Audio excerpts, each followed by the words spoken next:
G'day everyone, it's Annette here and welcome to my channel. In this video I'll show you how you can make some glow-in-the-dark resin skulls, and I also used a silicone crystal insert inside the mold that you remove once the resin has cured for some lovely crystal brains. Everything I used will be listed throughout the video and also down below in the description box as we move through the video. I did a practice run first, which is this gorgeous little skull here.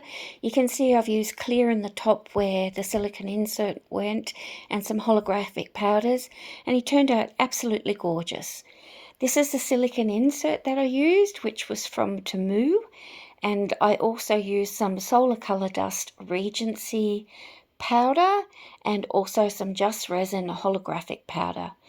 To begin with, I just used the Solar Color Dust Regency and I applied it to the silicone insert part until the high points were covered, and then I used the Just Resin holographic powder and pushed that into the deeper parts of the silicone insert. I also applied the same colours to some spots inside the mould. So the holographic powder I mainly put over the teeth and a little bit on the high point of the eyes inside the mould, and the Regency around the cheeks and around the edges of the eyes. Once you are finished, you'll always have a little bit of the powder that's got into spots that you don't want it. So you just use isopropyl alcohol and a baby wipe or spray some on a Q-tip and clean up those spots. Once I went to put the silicone insert in, I realised I've picked up a bigger one than in my practice run, and I was a bit concerned it wasn't going to sit flat enough and keep the resin away from behind the silicone insert. So I made up some resin, sucked it up in a syringe and put it around the edges and let that cure, hoping to create a barrier. Whether it works or not, we shall see. I also decided to do a second little mould, as I had a lot of powder still on my makeup brushes, and I did the same thing with that as well. Then I tilted both of the skull moulds backwards so that the resin was sitting flat and left them to cure. After 24 hours I made up some deep pour resin, and in 1 cup I added some glow-in-the-dark blue-green powder by Just Resin and also some Harry & Wilmer iridescent flakes with a purplish blue tinge, and I stirred in both really well and then poured it into the mould. Again, I didn't want to fill the mould, and so I sat it back in the cup at an angle to cure. I did the exact same process to partially fill the larger resin skull mould. I must say, when you use powders, you must mix really well to incorporate all the powder, or you'll leave little clumps behind. And with the things like flakes and glitter, you also have to mix it well, and the use of a deep pour resin does help with bubbles here because it's often self-gassing, it's thinner, and it allows the bubbles to rise to the surface. For this mould, I also added some Octopus Fluid resin ink in teal and some bluish green Harry & Wilmer glow-in-the-dark glitter, which you saw me just add then. The reason why I actually poured a first bit of resin and let that go hard, I had that sitting below the edge of that plastic cup because the edge of the plastic cup will push into the mould, and if your resin is there, you'll get a dint in the skull at the end.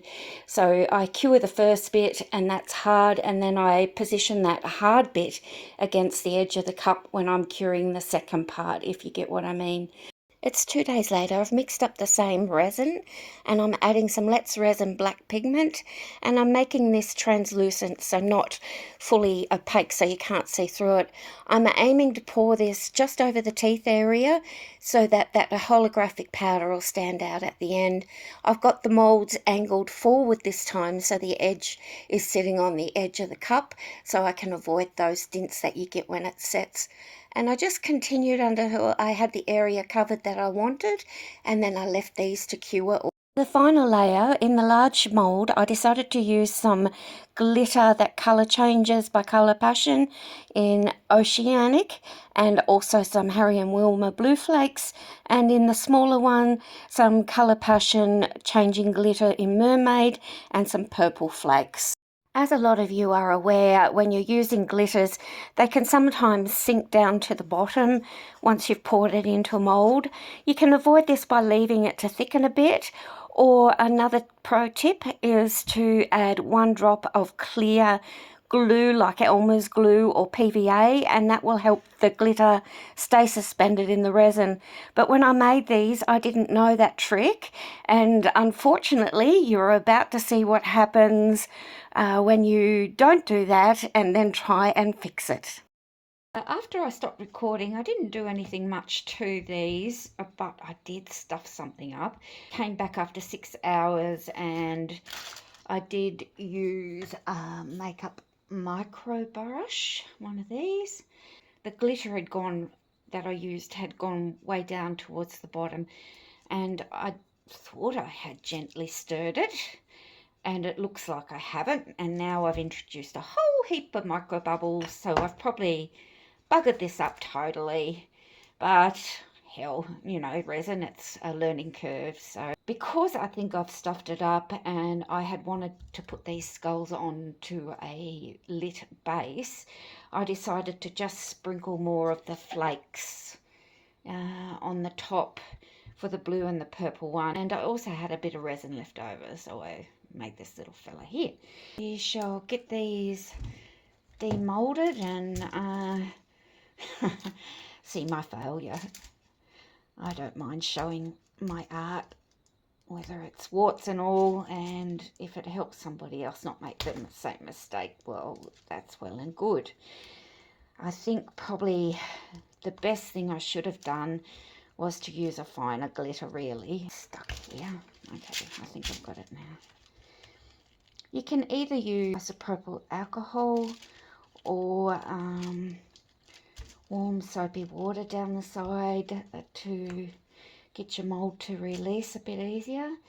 I've used this mould a few times and I can see just here it's starting to stick a little bit, so it's probably coming to the end of its life and might need replacing.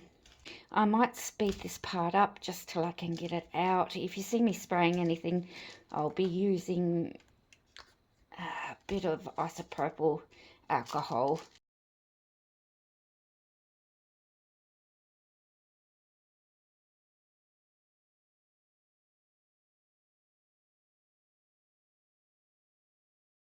I think I finally got him. Whoops. Oh my goodness. He's actually turned out quite funky looking, hasn't he? Okay, as I thought, the resin did leak under here because I couldn't feel any soft spots anymore. So I'll probably just heat this up so I can pull that little bit out.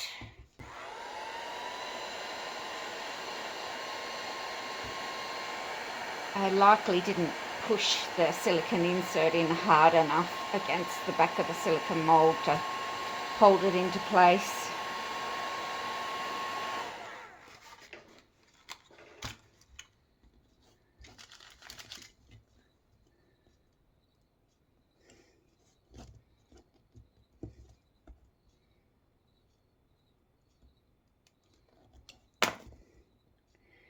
It's really a matter of just heating it and cutting and pulling away the resin.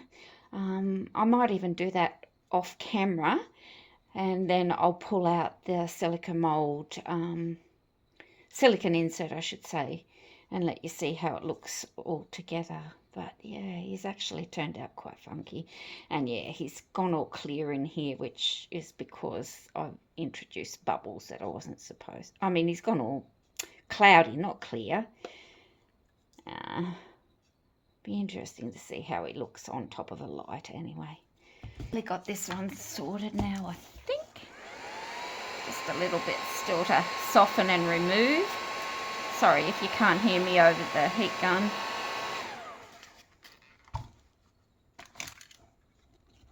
Oh, there we go. It's come off even easier. Okay. Oh, wow. That is beautiful. Look at that. Very pretty.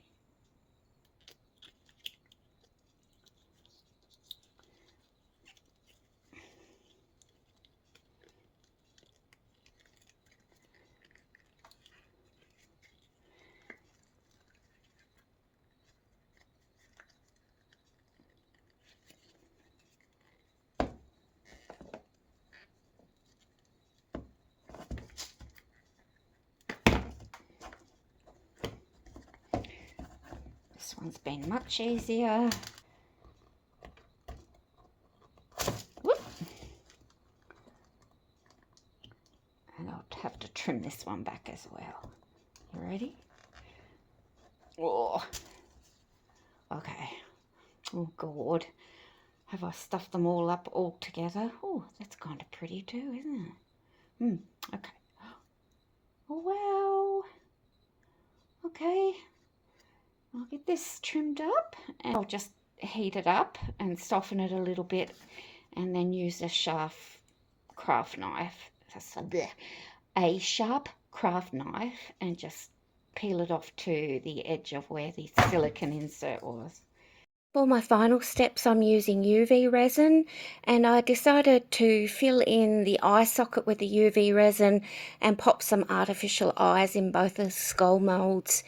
If you get any of the UV resin where you don't want it, you could just wipe it up with a baby wipe with a spritz of isopropyl alcohol on it. Place your eyes where you want them and then use a UV torch to cure the eyes into place.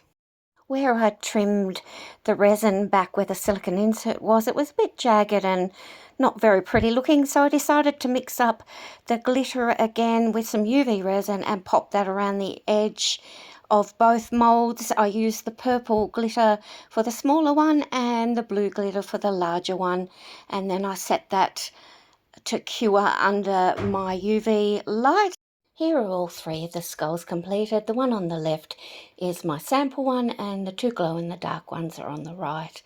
I did take some photos at various angles from the top and in a full lit room and then in a half-lit room, and lastly at the end you'll see the two skulls together that glow in the dark on their own.